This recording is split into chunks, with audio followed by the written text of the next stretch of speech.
अगर आप बिटसेट 2023 के फर्स्ट अटेम्प्ट को यहाँ पे टारगेट कर रहे हो, तो आज का वीडियो आपके लिए काफी ज्यादा इंपॉर्टेंट रहेगा, क्योंकि इसमें हम देखने वाले हैं कि पेपर आपको किस तरीके से अटेम्प्ट करना चाहिए ताकि आप एक मैक्सिमम स्कोर जो है इस एग्जाम के अंदर ला पाओ। और यहाँ पे इंपॉर्टेंट चीज ये भी है कि आपके जो हॉल टिकट है वो ऑलरेडी यहाँ पे रिलीज हो चुकी है, तो अगर आपने जो है अभी तक चेक नहीं किया है तो जरूर से चेक कर लीजिए। इन केस अगर कोई डाउट रहता है तो अभी भी जो है एडमिनिस्ट्रेशन की मदद से आप देख सकते हैं। ठीक है, कहीं आपका स्लॉट जो है वो गलत तो बुक नहीं हो गया। ये सारी चीजें एक बार जो है जरूर से चेक कर लीजिएगा। हॉल टिकट की जो लिंक है वो आपको bitsadmission.com पे ही देखने को मिल जाएगी। प्लस जो भी स्टूडेंट्स यहाँ पे जो है अटेम्प्ट 2 पे ज्यादा फोकस कर रहे हैं, अटेम्प्ट 1 की उनकी प्रिपरेशन उतनी अच्छी नहीं है, तो वो हमारे योद्धा बैच को भी जरूर से चेक कर सकते हैं। ये क्रैश कोर्स में आपको काफी ज्यादा जो है बिटसेट रेलिवेंट मटेरियल यहाँ पे देखने को मिलेगा। प्रोसीजर जो है एनरोलमेंट का वो आपके सामने, और कोर्स डिटेल्स की लिंक आपको जो है वो डिस्क्रिप्शन में मिल जाएगी, तो आप वहां से चेक कर सकते हैं। बाकी यहाँ पे जो है अभी 1500 रुपीज का यहाँ पे डिस्काउंट ऑफर भी चल रहा है, तो आप जो है इसको भी यहाँ पे अप्लाई कर सकते हैं। तो अब देखते हैं कि आखिर पेपर अटेम्प्टिंग स्ट्रेटजी की जरूरत क्यों होती है, क्योंकि ज्यादातर स्टूडेंट्स का यहाँ पे जो है सिलेबस कंप्लीट हो चुका होता है, और जो है वो रिवीजन भी इस टाइम तक कर लिए होंगे। ठीक है, उन्होंने फॉर्मुलेज भी एक बार अच्छे से रिवाइज कर लिए होंगे। एलआर एंड इंग्लिश जो एक सेक्शन रहता है जो कि आप जेई के अलावा पढ़ते हो, उसकी भी प्रैक्टिस कर ली होगी। मॉक टेस्ट भी आपने अटेम्प्ट कर लिया होगा, उनका प्रॉपर तरीके से जो है एनालिसिस भी कर लिया होगा। लेकिन क्या चीज जो है आप मिस कर रहे हो, जिसकी वजह से जो आप यहाँ पे स्कोर टारगेट कर रहे थे वो शायद आप अचीव ना कर पाओ, तो वो होता है यहाँ पे आपकी एक प्रॉपर स्ट्रेटजी कि आखिर एग्जाम को किस तरीके से जो है हम अटेम्प्ट करें। कभी कभी स्टूडेंट्स को लगता है ना मॉक टेस्ट में भी हमारा स्कोर थोड़ा सा रेस्ट्रिक्ट रह जा रहा है, तो हो सकता है कि आपकी पेपर अटेम्प्टिंग स्ट्रेटजी शायद उतने अच्छे से वर्क नहीं कर रही हो। तो आप जो है इस स्ट्रेटजी को यहाँ पे इंप्लीमेंट कर सकते हो, क्योंकि पिछले जो हमने 2 साल में यही स्ट्रेटजी स्टूडेंट्स को बताई है, तो उनको कहीं ना कहीं अपने मार्क्स में यहाँ पे इंप्रूवमेंट देखने को मिला है। तो आपके लिए भी जो है ये यहाँ पे बेनिफिशियल साबित हो सकती है। अब सबसे पहले एक सब्जेक्ट ऑर्डर जो है वो आपको यहाँ पे डिसाइड करना रहता है। तो मॉक टेस्ट को जब आपने अभी यहाँ पे एनालाइज किया होगा, तो मेरे हिसाब से आपको पता चला होगा एक स्पेसिफिक ऑर्डर आपके लिए वर्क कर रहा है। कुछ स्टूडेंट्स को जो है शायद केमिस्ट्री वो पहले अटेम्प्ट कर रहे हैं, तो पेपर को पूरी तरीके से यहाँ पे अटेम्प्ट कर पा रहे हैं और उनका कॉन्फिडेंस भी जो है हायर लेवल पे। कुछ के लिए दूसरा कोई सब्जेक्ट जो है वर्क कर सकता है। लेकिन मान लो अभी तक आपने प्रॉपर तरीके से उतने मॉक टेस्ट दिए नहीं दिए, या फिर जो है इतना एनालिसिस नहीं किया, तो आप जो है इस ऑर्डर को भी फॉलो कर सकते हो। ठीक है ना, लॉजिकल रीजनिंग और इंग्लिश अगर आपको जो है इजी पड़ रहा है, और वो जनरली इजी भी होता है, तो उसके बाद फिर केमिस्ट्री, फिर फिजिक्स एंड देन मैथ्स। इस तरीके से आप जो है ये सब्जेक्ट ऑर्डर रख सकते हो। या फिर दूसरा सब्जेक्ट जो दूसरा सब्जेक्ट ऑर्डर है वो ये भी हो सकता है कि सबसे पहले केमिस्ट्री अटेम्प्ट किया, क्योंकि केमिस्ट्री का जो सेक्शन है वो आपका जल्दी हो जाएगा। फिर आपने फिजिक्स किया, क्योंकि फिजिक्स जो है केमिस्ट्री और एलआर एंड इंग्लिश के मुकाबले थोड़ा सा लेंदी रहता है। तो मान लो इन केस यहाँ पे थोड़ा टाइम ज्यादा लग गया, तो फिर से एलआर एंड इंग्लिश में आप इसको बैलेंस कर पाओगे। एंड लास्ट में जो है फिर मैथ्स किया। तो कभी कभी ये जो सब्जेक्ट ऑर्डर है स्टूडेंट्स के लिए वर्क कर जाता है, तो आप इन्हें भी जो है ट्राई कर सकते हो। लेकिन क्या यहाँ पे स्ट्रेटजी इस तरीके से होनी चाहिए कि सबसे पहले केमिस्ट्री पूरा खत्म कर लिया, फिर फिजिक्स, फिर एलआर एंड इंग्लिश, फिर मैथ्स? कि आपके दिमाग में शायद ये चीज आ रही होगी, लेकिन ये स्ट्रेटजी एकदम गलत है। इस चीज को जो है आपको फॉलो नहीं करना चाहिए, बल्कि यहाँ पे अगर आप पेपर में जो है अच्छे तरीके से अटेम्प्ट करना चाहते हो, तो आपको ना एफिशिएंसी अपनी मेंटेन करनी पड़ेगी। लेकिन दिक्कत यहाँ पे ये भी हो जाती है कि 3 घंटे का पेपर रहता है, एक सेम एफिशिएंसी से वर्क करना हर एक के लिए जो है यहाँ पे उतना फीजिबल नहीं रहता है। तो एक आइडियल केस हो जाता है। तो यहाँ पे अगर हम जो है एक प्रैक्टिकल सोचे कि आपका जो पहला घंटा रहता है वो आपके लिए सबसे ज्यादा प्रोडक्टिव रहेगा, आपकी एफिशिएंसी जो है पीक लेवल पे रहती है, क्योंकि आप एकदम पेपर के स्टार्टिंग में हो, क्वेश्चंस आपको इतना ज्यादा कोई स्ट्रेस नहीं है, तो आप शुरू में ही अपनी तरफ से पूरा जोर लगाते हुए जो एक अच्छा स्कोर बना सकते हो। तो यहाँ पे आपकी एफिशिएंसी मैक्सिमम रहती है। फिर जो सेकंड आवर है उसमें एफिशिएंसी थोड़ी गिर जाती है, लेकिन ये फेस ऐसा होता है कि अब जो एक आपने बेस मजबूत तैयार कर लिया, वहां से अपने स्कोर को थोड़ा बूस्ट दे पाओ। और लास्ट जो आवर रहता है उसमें जो चीजें भी अटेम्प्ट कर लो, उससे आपको यहाँ पे आपकी रैंक अच्छी हो जाएगी, आपके मार्क्स अच्छे हो जाएगी, आपको जो है एक बेटर ब्रांच मिल सकती है। तो इस तरीके से जो है नॉर्मली स्टूडेंट के लिए फेस जो है वर्क करते हैं। तो यहाँ पे हमने जो है आपके लिए राउंड स्ट्रेटजी डिजाइन की है, जिसके पहले 160 मिनट्स जो है आपको यहाँ पे पेपर को 3 राउंड में बांटना है। तो 3 राउंड किस तरीके से यहाँ पे बटेंगे? सबसे पहले राउंड 1 में आपको 60 मिनट्स जो है अलोकेट करना है, जिसमें आपको सारे इजी क्वेश्चंस को टारगेट करना है ना? देन अगले जो 60 मिनट्स है उसमें सारे मॉडरेट क्वेश्चंस को टारगेट करना है, एंड लास्ट 40 मिनट्स में आपको जो है सारे डिफिकल्ट क्वेश्चंस को टारगेट करना है। तो सब्जेक्ट ऑर्डर जो भी आपने जैसे शुरू में डिसाइड कर लिया, फॉर एग्जांपल ये किया आपने एलआर एंड इंग्लिश सबसे पहले, देन आप जो है केमिस्ट्री कर रहे हो, फिर फिजिक्स, फिर मैथ। तो सबसे पहले एलआर एंड इंग्लिश के जितने भी इजी क्वेश्चन है उनको पहले देखा। ठीक है, फिर बाकियों को स्किप करते हुए गए। फिर उसके बाद केमिस्ट्री के सारे इजी क्वेश्चन को करा, इस तरीके से जो बचे हुए क्वेश्चन उनको स्किप किया। फिजिक्स के सारे इजी क्वेश्चन को करा, फिर मैथ्स के इजी क्वेश्चन को। ऐसे ही जो है फिर मॉडरेट पे आए, फिर डिफिकल्ट पे आए। अब लेकिन डिफिकल्टी स्टूडेंट्स यहाँ भी फेस करते हैं, जो कि मैंने पिछले वीडियोस के कमेंट सेक्शन में देखा था कि भैया आपने स्ट्रेटजी तो बोली, लेकिन हम क्वेश्चंस डिसाइड कैसे करें? तो यहाँ पे कुछ चीजें मैं आपको बताना चाहूंगा जिसकी मदद से आप जो है क्वेश्चंस को यहाँ पे डिसाइड भी कर पाओगे। तो ये एक बहुत ही कॉमन पॉइंट्स है। सबसे पहले राउंड 1 जो कि आप इजी क्वेश्चंस का रख रहे हो, तो उसमें एवरेज टाइम जो क्वेश्चंस में है ना, वो आपको लेस देन 20 सेकंड्स लगना चाहिए। लॉजिकल रीजनिंग के ऐसे भी कुछ इजी क्वेश्चंस आपको मिलेंगे। तो ये कौन से वाले जो है आपके टॉपिक्स हो सकते हैं जनरली? एनालॉजी, एक पेयर दिया रहता है, दूसरा पेयर जो है आइडेंटिफाई करना है, सेम रिलेशनशिप एग्जिस्ट करती है, देखते से आंसर बनता है। तो 20 सेकंड से ज्यादा तो कभी नहीं लगते इन क्वेश्चंस में, तो इनको जो है ध्यान रखिए। क्लासिफिकेशन, ऑड वन आउट जो है ढूंढना है, इन क्वेश्चंस में बहुत ज्यादा टाइम नहीं लगता है ना। तो ये आपके सबसे कम टाइम टेकिंग क्वेश्चंस है, तो इनको इजी में पुट करो, सबसे पहले इनके क्वेश्चन होने चाहिए। ऐसे ही जो है नॉन वर्बल की बात कर ले तो पैटर्न परसेप्शन के हो गए, पजल को कंप्लीट करना है, या फिर रूल डिटेक्शन वाले, एक रूल दिया है वो कौन सा ऑप्शन जो है फॉलो कर रहा है, काफी सिंपल क्वेश्चन होते हैं। तो इनको जो है सबसे पहले हमें अटेम्प्ट करना चाहिए। और भी अगर कोई जो आपको इजी लग रहे हैं, वो सारे क्वेश्चंस आपके राउंड 1 में आ जाएंगे। अब बात कर ले अगर इंग्लिश के लिए, तो इंग्लिश में तो जो ग्रामर और वोकैब वाले हैं ना, वो सारे क्वेश्चन आपके जो है इजी साइड पड़ जाते हैं। जैसे फिलिप्स हो गया, तो एक बार में पढ़ोगे, ऑप्शन देखोगे कि कौन सा जो है इसको सेट कर रहा है, सीधा टिक करा, आगे बढ़े। वोकैब में जैसे सिनोनिम पूछ लिया, तो आपको बस देखते से समझ में आएगा, या तो आपको वर्ड समझ आ रहा होगा या फिर आपने कभी सुना नहीं है तो स्किप कर सकते हो। लेकिन ऐसा नहीं है कि उसमें कोई टाइम इन्वेस्ट करोगे कि कुछ बहुत बड़ा अप्रोच लगा दिया और आंसर बन जाएगा, ये तो होगा नहीं इंग्लिश में, है ना। तो ये चीज ध्यान रखिए। अब अगर हम जो है अगले आपके सेक्शन की बात कर ले, दैट इज फिजिक्स, तो इसमें इजी क्वेश्चंस को हम कैसे डिसाइड कर सकते हैं? जितने भी आपके थ्योरेटिकल चैप्टर्स है, जिनमें ज्यादा कैलकुलेशन नहीं रहते, उन सारे क्वेश्चंस को आप यहाँ पे देख सकते हो। मेन चैप्टर्स जो फोकस कर सकते हो, जैसे कि मॉडर्न फिजिक्स के हो गए, सेमीकंडक्टर्स के हो गए, तो ये सब थ्योरेटिकल चैप्टर्स रहते हैं। और भी आपको क्लास 11th एंड 12th के ऐसे रहेंगे जो चैप्टर में आपके बीच के थ्योरी वाले क्वेश्चन पूछ लिए, है ना, कि इसका जो है रीजन बताओ कि ऐसा क्यों होता है। कभी कभी इस टाइप के क्वेश्चन आते हैं, तो ये सारे क्वेश्चन आपको अटेम्प्ट करने हैं। और अगर कुछ फॉर्मूला बेस्ड क्वेश्चन आपको पता है, एक दो स्टेप से ज्यादा नहीं है, डायरेक्ट फॉर्मूला में बस वैल्यूज डालनी है, या फिर ग्राफ वाले क्वेश्चन, उसमें भी ज्यादा कुछ सोचना नहीं रहता, ग्राफ के बेसिस पे इंफॉर्मेशन को इंटरप्रेट करना रहता है, तो ये सारे आप इजी साइड में जो है डाल सकते हैं। अगली अगर हम बात कर ले केमिस्ट्री में, तो केमिस्ट्री में इनऑर्गेनिक तो लगभग सारे आ जाते हैं, क्योंकि इनऑर्गेनिक में आपका केमिकल बॉन्डिंग में हो सकता है थोड़ा बहुत न्यूमेरिकल टाइप फंस जाए, या फिर कोऑर्डिनेशन कंपाउंड में। बाकी सारे तो आपके जो ब्लॉक केमिस्ट्री है, थ्योरेटिकली जनरली पूछे जाते हैं, तो ये सारे आपके जो है आप अटेम्प्ट कर सकते हो, क्योंकि फैक्चुअल रहेंगे, या तो पता होगा या नहीं पता होगा, तो देख के जो है इनको टिक करो।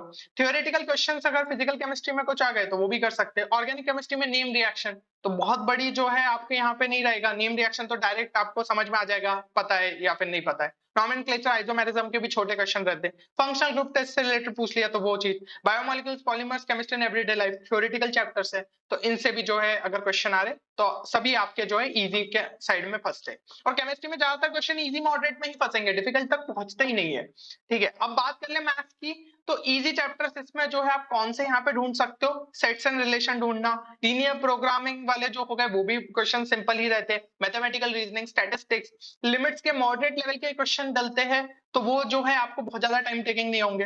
कई कई तो जो है लास्पिताल रूल से हो जाते हैं। फिर आपके क्वाड्रेटिक इक्वेशन के भी इजी अगर है तो वो सब आपके यहाँ पे आ गए। सीक्वेंस एंड सीरीज के मॉडरेट लेवल के, तो ये तो यहाँ पे थोड़ा सा हमें बस सोचना पड़ेगा कि ज्यादा कुछ ऐसा तो नहीं है लेंथी क्वेश्चन डाल दिया, तो वो आपको पढ़ते से समझ में आएगा अगर प्रैक्टिस अच्छी है। देन यहाँ पे जो भी डायरेक्ट फॉर्मूला बेस्ड क्वेश्चन है उनको भी आप अटेम्प्ट कर सकते हो। और ऐसे क्वेश्चन जो कि आप ऑलरेडी सॉल्व कर चुके हो और आपको पता है 3-4 स्टेप से ज्यादा नहीं लगना है, तो ऐसे क्वेश्चन को भी आप इजी साइड में डाल सकते हो। और अब ये चीज मान के चलो, मैथ्स के क्वेश्चन में एवरेज टाइम जो इजी वाला रहेगा वो लेस देन 1 मिनट तो लगेगा, क्योंकि मैथ्स में टाइम इन्वेस्ट तो करना पड़ेगा। इसमें थ्योरेटिकल क्वेश्चंस तो नहीं होते, तो कुछ तो सॉल्व करना है ना। थ्योरेटिकल नहीं है तो कुछ सॉल्व अगर करना है तो थोड़ा सा टाइम तो देना पड़ेगा। फिर भी आपके हो सकता है 45 सेकंड्स 30 सेकंड्स तक भी हो जाए, तो फिर बहुत ही अच्छी बात है। अब बात कर ले अगर कुछ मॉडरेट लेवल क्वेश्चंस की आपके लॉजिकल रीजनिंग में, तो अब थोड़ा सा एवरेज टाइम आप देख रहे हो बढ़ जाता है, 20 से 40 सेकंड आ गया। तो यहाँ पे जैसे कि सीरीज वाले क्वेश्चन हो गए, चार्ट लॉजिक के क्वेश्चन हो गए, थोड़ा सा इंफॉर्मेशन को इंटरप्रेट करना रहता है, paper cutting, figure formation analysis, तो इनको जो है हम राउंड 2 में जनरली कर सकते हैं। बाकी जो भी आपको लग रहा है कि इजी के बाद अब पता है इसका आंसर तो निकल जाएगा, बस थोड़ा सा टाइम टेकिंग है, तो जो है आप इसमें डाल सकते हो। इंग्लिश में आरसी हो गया, यानी कि रीडिंग कॉम्प्रिहेंशन और कंपोजिशन, तो इनमें भी बहुत ज्यादा बड़े जो है मान लीजिए पैसेज नहीं पूछा है, 3-4 लाइन के ही पैसेज है, तो उसको जो है आपने फटाफट कर लिया। कभी कभी आरसी में अगर थोड़ा लंबा डल गया तो फिर उसको राउंड 3 में डाला, लेकिन अगर छोटा है तो यहीं पे कर लिया। कंपोजिशन में भी क्या है, अब स्टेटमेंट्स को जमाना है, थोड़ा सा टाइम लगता है। ग्रामर और वोकैब के डायरेक्ट क्वेश्चंस रहते हैं, यहाँ पे थोड़ा सा जो है मेहनत करनी रहेगी, इसलिए इन्हें जो है हम राउंड 2 में जनरली डाल देते हैं। फिजिक्स की बात करें तो अगर आपने वो जो है क्वेश्चन को पहले ही सॉल्व किया, आपको पता है 3 से 4 स्टेप से ज्यादा नहीं आएगा, तो ये जो है आपके राउंड 2 में आ जाते हैं। जनरली कुछ हो सकता है मल्टीपल चैप्टर के कॉन्सेप्ट्स भी कभी-कभी मिक्स रहे। आपको पता है आंसर कैसे निकलेगा, लेकिन थोड़ा-सा हल्का-सा लेंथी हो सकता है, तो ये सब आपके मॉडरेट में आ जाएगा। और आप टाइम देख रहे हो, एवरेज टाइम अपन को थोड़ा-सा फिर इनमें ज्यादा देना पड़ेगा। केमिस्ट्री में जो है फॉर्मूला बेस्ड क्वेश्चन अब फिजिकल केमिस्ट्री के, थ्योरेटिकल में तो आपके इजी वाले में जो है सारे कर देना है, लेकिन जो आपके थोड़े फॉर्मूला बेस्ड है उनको हम फिर मॉडरेट में ले जाते हैं, क्योंकि केमिस्ट्री में कम से कम टाइम वाले जो है सबसे पहले करने हैं। तो अगर फॉर्मूला बेस्ड है तो थोड़ा-सा तो टाइम लेंगे, है ना? तो ये इनको हमने सेकंड इसमें डाल दिया। और ऑर्गेनिक केमिस्ट्री में मान लो कभी आपको जो है ए से लेकर डी तक का प्रोडक्ट दिया है, तो 2-3 रिएक्शन देखनी पड़ेगी। तो ऐसे टाइप के क्वेश्चन में जो है फिर थोड़ा-सा आप टाइम लग सकता है, इसलिए उसको नेक्स्ट इसमें डाल दो। और कहीं पे अगर प्रोडक्ट को आइडेंटिफाई करना है तो वही मतलब टेबल बना के जो है इस टाइप के क्वेश्चन, तो ऐसे जो है आप बात के लिए डाल सकते हैं। नेम रिएक्शन हमें पता है, डायरेक्ट आ गए तो फिर बहुत ही अच्छी बात है।